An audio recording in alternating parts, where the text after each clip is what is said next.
welcome Jason Thompson. Thank you. Psyched to be here, you guys. We're going to start things off with a little video clip, just showing some of the work that I do.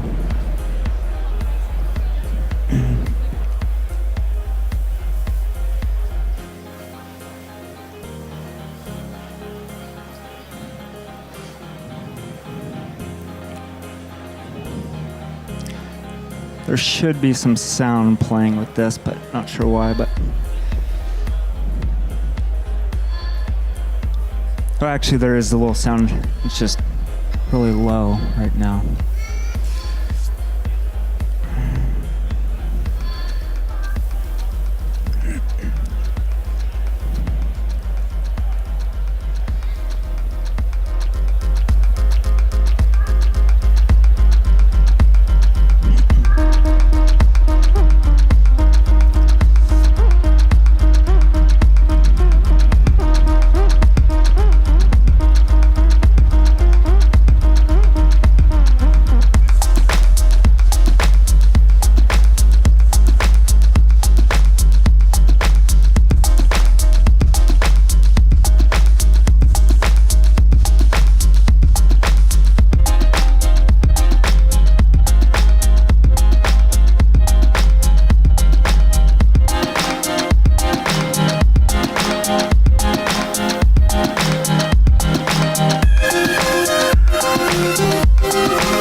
Well, psyched to be here. This is my first NAB show, so yeah, it's pretty exciting.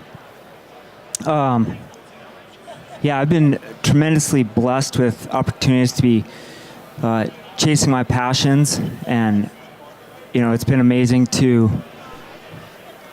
document natural beauty and being able to travel the world and experience our connected human family, and also being able to work with some pretty amazing athletes out in the world. So my start in photography is in commercial outdoor work, and it's been a really fun process to be a part of. It's led to many exciting moments and certainly some moments of feeling pretty vulnerable, but both of those feelings have certainly benefited my work. I think that if my work can inspire people to find commonality between new people and new cultures, then that makes me feel like I'm a successful creative. I think that our world, especially right now, needs more creative people. And integrating Seagate and LaCie products into my work in the field really has two big things that it does for me. The burliness of the rugged drives really offer a security to my work, and that's paramount. The other thing that it does is the lightweight and the compactness just brings matters for my backpack when I'm working in the field, that it's light and more compact. I don't really work in a very controlled environment like a studio. My gear is constantly getting tossed around, and if I'm not tossing it, it's certainly being tossed around by other people. I also work in environments that are wet, hot, cold, humid, and oftentimes at altitude. So that definitely adds an additional stress to the drives that I work with. And yet they continue to perform on my many adventurous journeys. So this is a picture of my wife and I in 2015, my wife Ann Gilbert Chase and I, along with our friend Caro North, traveled to India. And our objective was to climb a new route on this mountain called Mount Nilkantha here, up the southwest face. Can't see it, but the southwest face is this right here. And first we needed to acclimate. And so what we decided to do was to climb the West Ridge, which is the skyline ridge there on the left-hand side. And the other thing by climbing the West Ridge was that we could familiarize with the descent of getting off this massive mountain here. It's just almost 22,000 foot tall mountain. So in 2015, we, like I said, we started up the West Ridge, and unfortunately, a couple hundred meters beneath the summit, we were caught in a freak static electricity storm. Each of us actually felt a shock in either our temple, chest, or hip. And so needless to say, we descended. And that season, we were never given another opportunity with the weather to give it another shot. Monsoon season started, and so we never got another chance. In the fall of 2017, we returned to try again with our friend Chantel Astorga, and we were pretty excited for another opportunity to go back there. I really enjoy shooting and documenting India. I think it's just an amazing country with amazing sounds and vibrant colors and just super friendly people. I think documenting culture and people for me is just as exciting as climbing and skiing in some of the most remote mountain ranges in the world.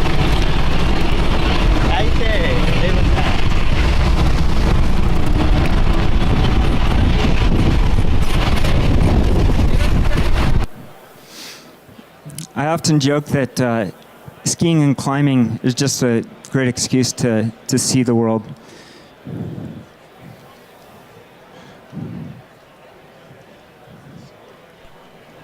There we go. So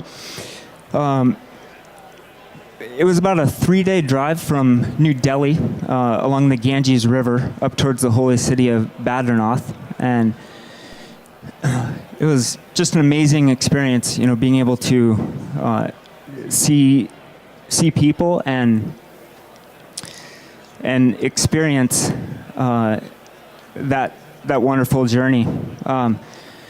We began a 3-day walk up the Karo Valley, which was started between Joshamith and Badrinath, and the days were pretty short, maybe 3 to 4 miles each day, so pretty short days.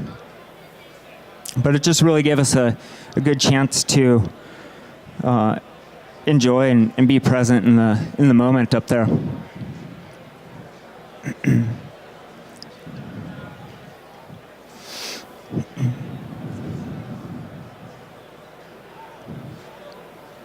There we go. Another time lapse here of just continuing to walk up the Karo Valley.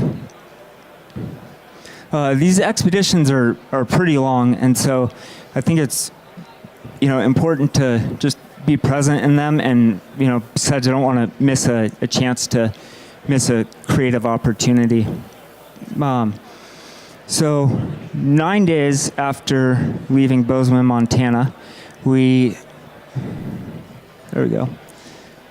Yeah, another thing I think on these trips was our first trip, I didn't really get a opportunity to hang out with the local porters. We had about 20 local porters that we used on our trip, and so the second trip, I really made it a point to hang out with them as much as I could. So 9 days after leaving Bozeman, Montana, we arrived at our base camp, and it looked exactly how it did 2 years previous, and we were stoked to be back. So my workflow in the field is pretty basic. I keep at least 2 backup drives and oftentimes a third. A backup 1, a backup number 2, and which allows me to review footage, do some light editing on one working hard drive, and then it also allows me to separate the 2 drives for when we're traveling. I can put them in separate bags, or put it on different flight or whatnot, and so that's really important also.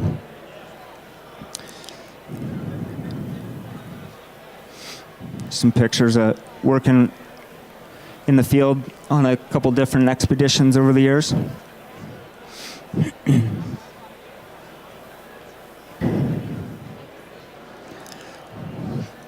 So 12 days after we got to base camp, we spent just waiting for that weather window and also acclimating to this altitude for our bodies. And on the morning of the 27th, September 27th, we got a good weather window, and so it was time to take our last showers and make the 4,000-foot approach up to the base of our route. The base of the route was started about 17,000 feet. And the climbing, our first day of climbing, we started around 3 a.m. in the morning or so. And it was pretty straightforward climbing that first day. Rock, ice, and snow. And yeah, it was just really fun. We also brought a DeLorme inReach, which allowed us to send and receive texts, and we were also able to get evening and morning weather updates too, which was pretty critical. We would lead the climbing in blocks, so we'd lead 3 or 4 pitches. A pitch is a 60-meter worth of rope, and so that allowed the other 2 of us to give belays, but also to be eating and drinking in order to rehydrate.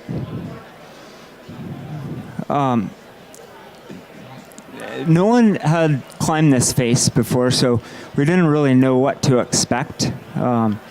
And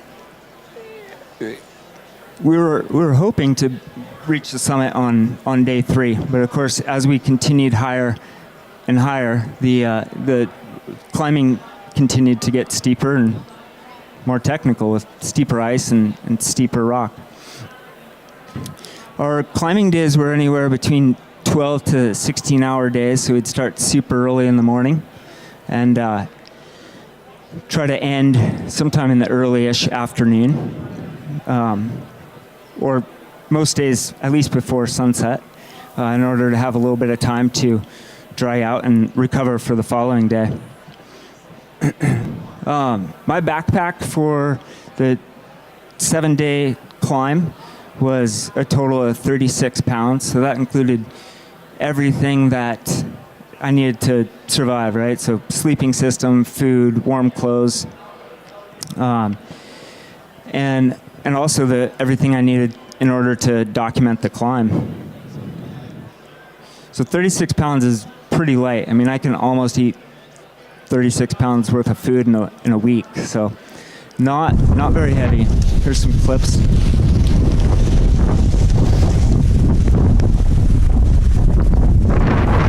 We cut out last night. Nice bivvy. We all slept little. Not super hot, but Getting ready to start our 3rd day. Our base camp was down there. yeah. So I define a successful climb as coming home. Climbing isn't important enough to me to not come home. But climbing, it's pretty special. It really just stops time for me. everything up there just becomes more clearer for me. And I also find it stretches me, it challenges me, it allows me to be scared, and I find a certain freedom in feeling scared sometimes. So day 1 quickly turned into day 3, and we were still not up on the summit yet. But all signs pointed to continue upwards. The weather was good. The weather window actually increased, so we were feeling confident with our decision making to continue upwards.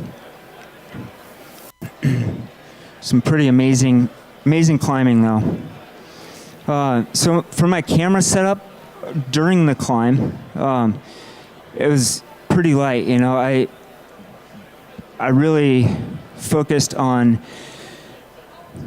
keeping it light, compact, and accessible. So I used a Sony a6500 little pancake lens in a small case that was around my chest. I really wanted to keep the camera out. I think having it accessible allows you to shoot more, obviously. So I really don't put my camera away unless I don't plan on shooting. I hate missing shots.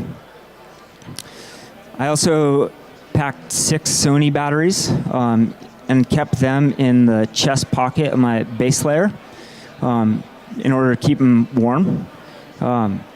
The temperatures during the climb were actually pretty moderate. The lows were in the low teens to around 20 degrees Fahrenheit, which is pretty warm in comparison to climbing somewhere in like Alaska or something like that.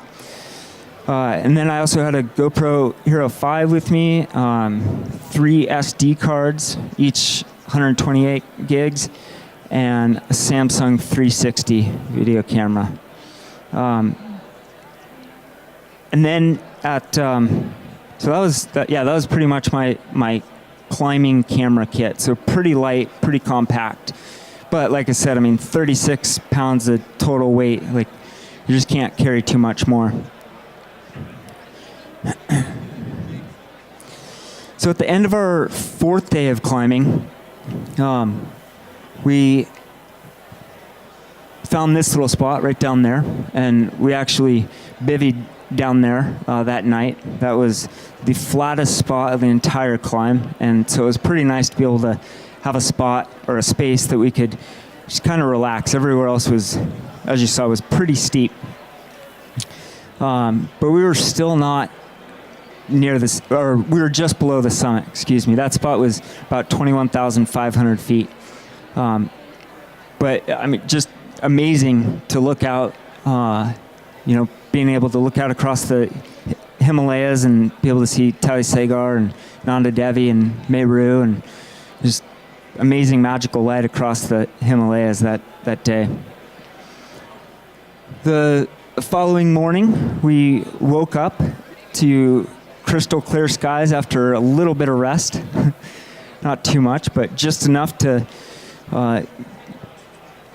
when we woke up to crystal clear skies like that, we were just stoked to continue up, and realizing a 3-year dream that day was pretty exciting. We spent not all that long up there, about 5 minutes up on the summit, and it was just a really nice feeling to be up there and to have finished off that objective, and then we turned our attention towards our descent and descending down the West Ridge, and eventually finding that familiar terrain from 2 years previous. And of course, some thicker air down low. So yeah, in summary, I think it's pretty exciting that the technological advances that are being used in the creative world just continue to evolve. Allowing people to discover their own creative talents and really access that, and being able to keep all your assets safe and is the number one priority. So, thank you.